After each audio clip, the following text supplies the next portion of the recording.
Rio de Janeiro, Area Control, the morning of the 3rd of June, 1982.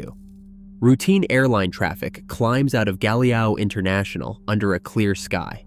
And then, on the distress frequency, a voice that belongs to none of it. Mayday, Mayday, Mayday. This is a British four-jet 500 miles east of Rio at 43,000 feet, critically short of fuel. We require immediate diversion to the nearest suitable airfield. The Brazilian controller does what any controller in a neutral country would do in the middle of somebody else's war. He says no. Negative. You do not have permission to enter Brazilian airspace. State your country of departure and your destination. The voice does not answer the question. It cannot answer the question. A second controller takes over and demands the same thing. Identify yourself. Where have you come from? And after a long pause, the stranger finally gives Brazil an answer. This is Ascot 597, inbound Rio International, from, Huddersfield. Silence on the frequency. Then, Roger, stand by. Nobody in that radar room has the faintest idea where Huddersfield is. Here is what the controller cannot know. The aircraft closing on his coastline at 8 miles a minute is an Avro Vulcan, a British bomber built to carry a hydrogen weapon to Moscow.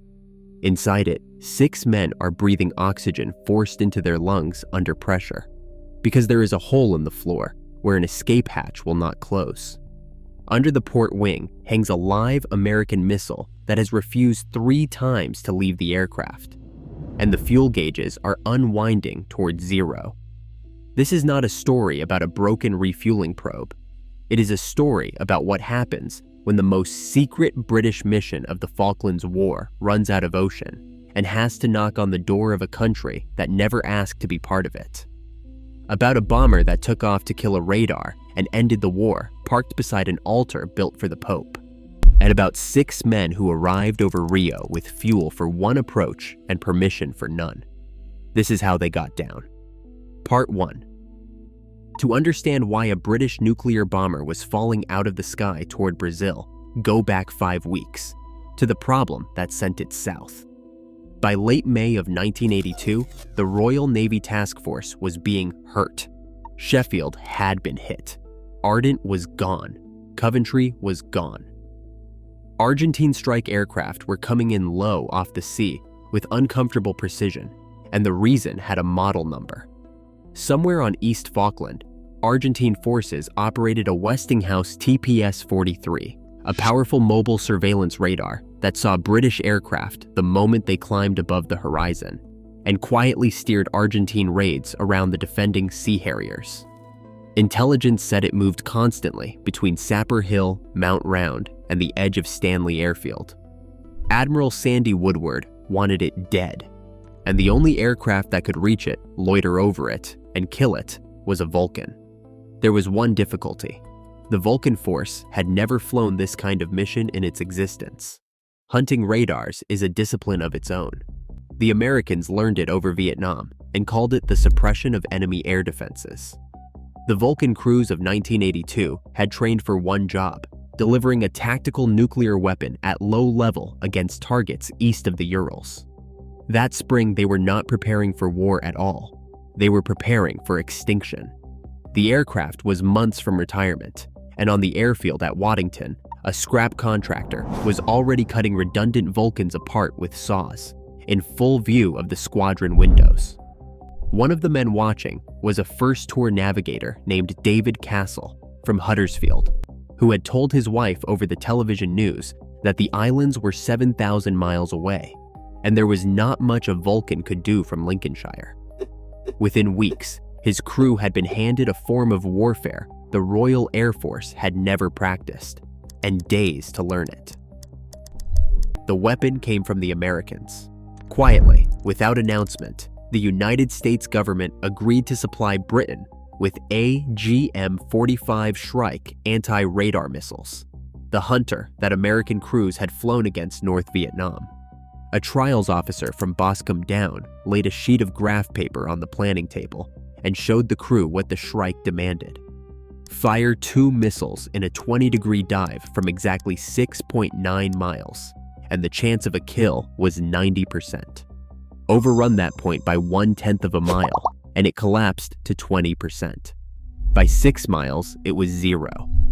Pause on that sentence. A launch window 1/10 of a mile deep at the end of a 4,000-mile flight against a radar that moved every day and had to be switched on by its own operators before the missile could see it at all. The missiles hung from improvised pylons bolted to hardpoints built 2 decades earlier for an American missile Britain never bought. And those pylons carried a hidden price. Both hardpoints were taken, so there was no room for the jamming pod that had protected Black Buck 1. This crew would fly over the guns of Stanley with no electronic protection at all. Their defense was altitude. Their tactic was to be bait.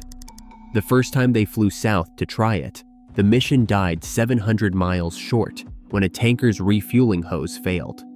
And what they did not know, as they turned back, was that the enemy had known they were coming before they ever left the ground. Part 2. 10 miles south of Ascension Island sat a Soviet intelligence trawler, decked with aerials, pretending to fish. Everyone assumed it was gathering routine information. Decades later, a veteran of the Argentine anti-aircraft group at Stanley, GATA 601, revealed in a published account that his unit had been receiving tip-offs of the takeoff times of Black Bucks 4, 5, and 6, and could calculate almost to the minute when the Vulcan would arrive overhead. Read that line again. The most secret missions of the British Air War were being telegraphed to the gunners waiting at the other end, which explains what happened on the night of the 30th of May, when Vulcan XM-597 finally reached the Falklands on Black Buck 5 and found the sky silent. The Argentine operators had learned the one perfect defense against a missile that homes on radar energy. They switched the radar off. For half an hour, the Vulcan trailed its coat over Stanley, daring the TPS-43 to look at it, until at last the beam came up. The bomber dived, and 2 Shrikes went off the rails in a cabin full of the smell of cordite. 30 seconds later, the exact flight time of the missiles, the radar went silent. The crew flew home on a mission of 16 hours. At that time, the longest combat flight in the history of air warfare. 5 minutes longer than Black Buck 1 itself. And the next day, intelligence delivered the verdict. Close, but no kill. The blast had damaged the radar's waveguide. A spare part was flown in from the mainland, and within a day, the eye of the Argentine air defense was open again. They would have to go back, against operators who now understood exactly what the aircraft overhead was carrying. The 6 men who strapped in for the return match deserved to be named. Squadron Leader Neil McDougall, the captain, a dour Scotsman and the only Vulcan pilot at Waddington with old tanker experience in his logbook. Flying Officer Chris Lackman, co-pilot. Flight Lieutenant Barry Smith, navigator plotter. Flight Lieutenant Rod Travascus. Air Electronics Officer, the man whose thumb would fire the missiles. Flight Lieutenant David Castle of Huddersfield, navigator radar, whose markers would define that 1/10 of a mile. And Flight Lieutenant Brian Gardner, a 3rd pilot carried for one purpose, to fly the final refueling so the captain could rest. Men who were handed a new form of warfare and 3 weeks to master it deserve to be remembered. Every like on this video keeps their story visible for a few more people. It costs nothing. It matters more than it should. On the 2nd of June, they stopped at the NAFI store to buy extra cans of Coca-Cola for a 16-hour flight, and the manager refused to serve them because those supplies were for Georgetown residents. So the crew of the longest-range strike mission on Earth went to war short of chocolate and took off into the dark. Part 3. 10 Victor tankers went with them, thundering off Ascension at 30-second intervals in total radio silence. The run south went to plan, 200 feet above the Black Sea, then a pull-up to 12,000 feet over East Falkland, into the racetrack, into the game. And once again, nothing, not a bleep. The Argentine radars sat stubbornly in standby, listening, refusing to transmit. Harriers from HMS Hermes were hitting the airfield that same morning, and even that did not tempt the big radar into life. For 40 minutes, XM-597 circled over the guns of Stanley as deliberate, unprotected bait, 4 Olympus engines announcing its presence to every gunner on the islands, while its crew pleaded over the intercom for the enemy to switch on. The fuel totals shrank. Chris Lackman announced they had enough for one more circuit, and Neil McDougall's voice came over the intercom in flat Scottish protest. "I'll be beggared if I have come 4,000 miles just to listen to electronic bleeps and burps." So they changed the game. If the radar would not come to them, they would go down toward the radar. 15 miles out, McDougall pushed the nose over into a dive. 12,000 feet. 10, 9, and there, on the Shrike's own sensor panel, a faint flicker of energy. The electronic breath of a Skyguard fire control radar that was supposedly off, its modulators still idling in standby. Come left 10, roll out, 10 miles, 9, 8, fire. The first missile shuddered off the rails. Rod Travaskis made the switches and fired again, and the cabin filled with cordite as the second followed. The sky exploded. The Oerlikon guns opened up with everything they had as the Vulcan bottomed out at 6,000 feet. Well inside the envelope it had spent 2 missions avoiding, and McDougall hauled it climbing away at full power.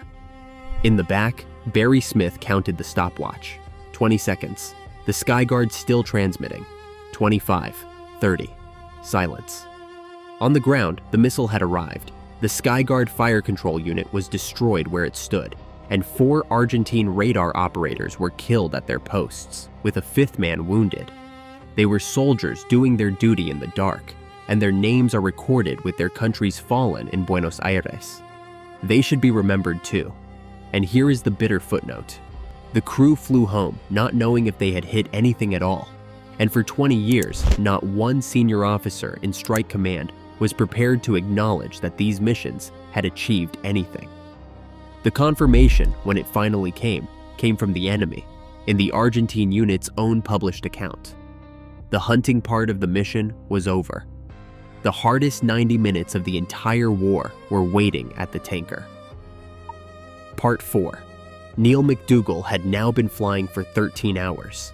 The whole reason Brian Gardner was aboard was to take the controls for the final refueling, the one transfer that stood between the crew and ascension.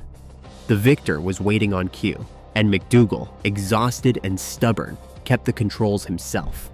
His first attempt at the basket missed. So did the second, the third, the fourth, the fifth. On the 6th prod, the probe speared through the rim of the basket, smashed its spokes, and sent splinters of aluminium down the intakes of 2 engines. When the aircraft fell back, the tip of the refueling probe was embedded in the basket. There would be no fuel. Not from this tanker. Not from any tanker. Ever. Chris Lackman totted up the 14 tanks and read out the sentence. 13,500 pounds remaining. The rendezvous had drifted east, which meant the coast of Brazil lay nearly 800 miles away, and their fuel was good for about 700. The standing brief from Ascension for this exact situation was simple and monstrous. Abandon the aircraft and take to your single-seat dinghies in the South Atlantic. McDougall eased the bomber upward instead, trading everything for a cruise climb to 43,000 feet, where the thin air might stretch the arithmetic, even as a fractured fuel pipe quietly bled more of it overboard. And then Rod Travaskis asked the question that turned a fuel emergency into a diplomatic one. If we do make it, what exactly are we going to say about where we have come from? Under the wings hung 2 live Shrike missiles, secretly supplied by the United States, about to arrive uninvited in a neutral country. They had to go. But the improvised pylons had no safe jettison. The missiles could only leave one way, fired, with warheads enabled, and a Shrike is a hunter. It homes on radar energy, and the navigation set of an ordinary fishing boat transmits in exactly the band it loves.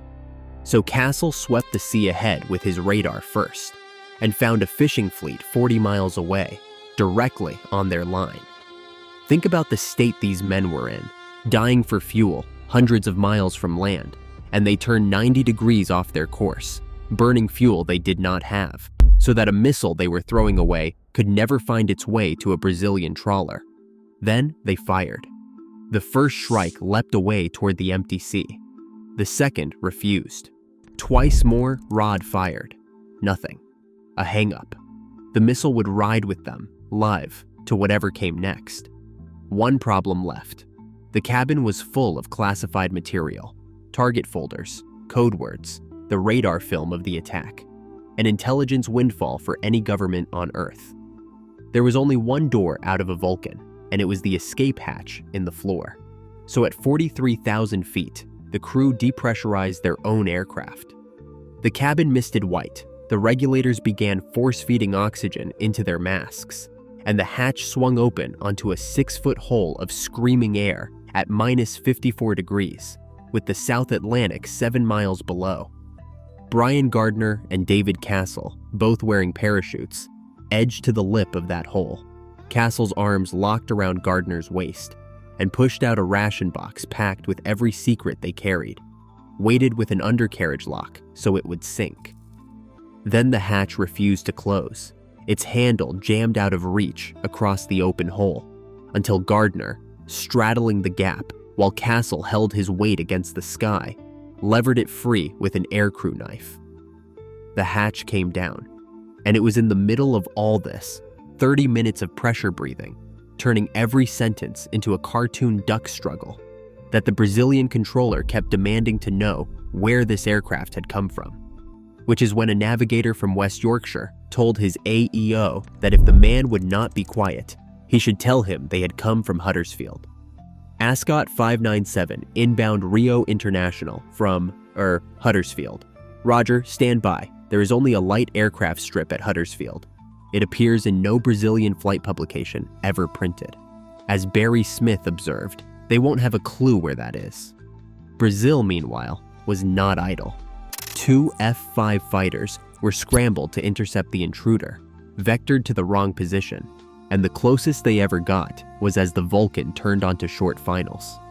In the chase, one of them went through the sound barrier, and a sonic boom rolled across Copacabana Beach. The city heard the Falklands War arrive before a single person saw it. The Vulcan crossed the coast at 16,000 feet and spiraled down over Galeão with the throttles at idle, gauges reading empty across all 4 groups.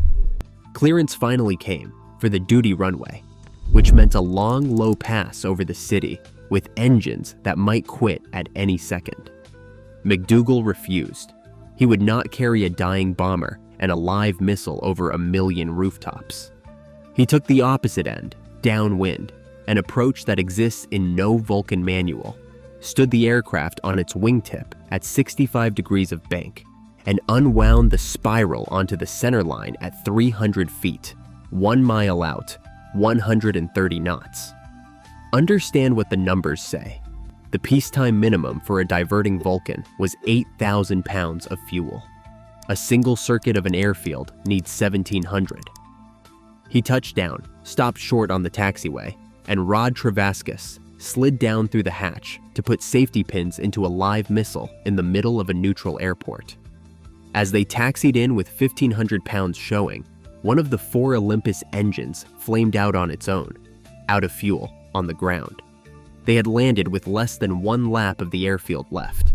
For that mission and that approach, Neil McDougall was awarded the Distinguished Flying Cross. Part 5. 40 or 50 armed Brazilian soldiers surrounded the bomber, the base commander at their head, and the strangest week of the Falklands War began. The 6 men had no passports. Their identities had gone into the sea with their secrets.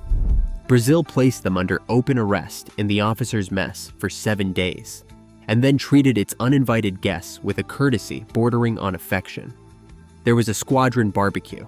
There was a daily 5-a-side football match, which the Brazilians won every single day. And every day, one of the 6 stood sentry over their own interned bomber, a British crew guarding a British aircraft held by a foreign power.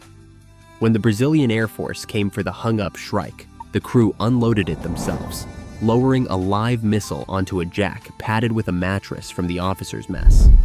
It went to a Brazilian armory and was never returned. Beneath the football, the pressure was real. Argentina formally asked Brazil to hand the 6 men over as prisoners of war. Brazil politely refused. And then came the strangest twist of all, which I will give you exactly as the crew received it, from the Brazilian colonel assigned as their escort. Pope John Paul II was about to fly to Argentina, with a mass planned at Galeão for a congregation approaching 100,000 people, and the altar was to be built on the hard standing directly beside the parked Vulcan. The base commander asked the crew to taxi their bomber out of sight. They declined and made a counteroffer. Fill our tanks, and we will take it out of Brazil altogether. On the 11th of June, with full tanks, on the condition that the aircraft took no further part in the conflict, XM-597 flew back to Ascension. 3 days later, the Argentine garrison surrendered, and the condition never mattered. 2 postscripts. On their final evening, the chief of the Brazilian air staff, appalled that his guests had spent a week in Rio without seeing Rio, sent them around Sugarloaf Mountain by helicopter and into town for a farewell night out. McDougall stayed with his bomber, and on the strip between Copacabana and Ipanema, 2 young women attached themselves to the crew and proved strangely hard to shake. It took David Castle 30 years to learn who they were. With no British intelligence presence in Rio, London had quietly asked the Americans for help, and the CIA had put a protective tail on 6 Royal Air Force officers enjoying their first beer of freedom. So what did it all achieve? Let me be honest with you, because this channel does not deal in fairy tales. The Shrike missions did not win the Falklands War. The Sea Harrier pilots, the sailors of San Carlos water, the Marines and paras and guardsmen walking across those freezing hills won the war, and they paid for it. But consider what these missions were for. A surveillance radar only matters when it transmits, and from the day the Vulcans began hunting emitters, the most dangerous radar on the islands learned to sit dark and frightened at exactly the moments it was needed most. A radar that is afraid to switch on has been defeated without being touched. The proof arrived 20 years late, and it arrived from the other side. If your father, your grandfather, or an uncle served in the V-Force, in the Victor tanker squadrons, on the ground crews at Waddington or Marham or Ascension, or if you were in Rio de Janeiro in June of 1982 and remember the day a sonic boom rolled over Copacabana, I would be grateful to read their name, their unit, or your memory in the comments. These stories are how the memory survives. And subscribe if you want the next chapter, because there are more of these, more machines at the edge of what was possible, and more men on every side whose names should not disappear into the quiet years after a war. Vulcan XM-597 stands today at the National Museum of Flight at East Fortune in Scotland. One of only 2 Vulcans in history that ever released a weapon in anger. The other is XM-607, the bomber of Black Buck 1, whose story this channel has already told. On the nose of 597 are painted 2 small missile symbols, one for each Shrike mission. And beside them, where you might expect another marker of war, is the flag of Brazil, a thank you note in paint from a bomber that arrived with fuel for one approach and permission for none to the country that let it land anyway. Years later, David Castle ended his own account of that day with a single line, and it deserves to end this one. Rio, he wrote, is a long way from Huddersfield. On the 3rd of June, 1982, 6 men found out exactly how far.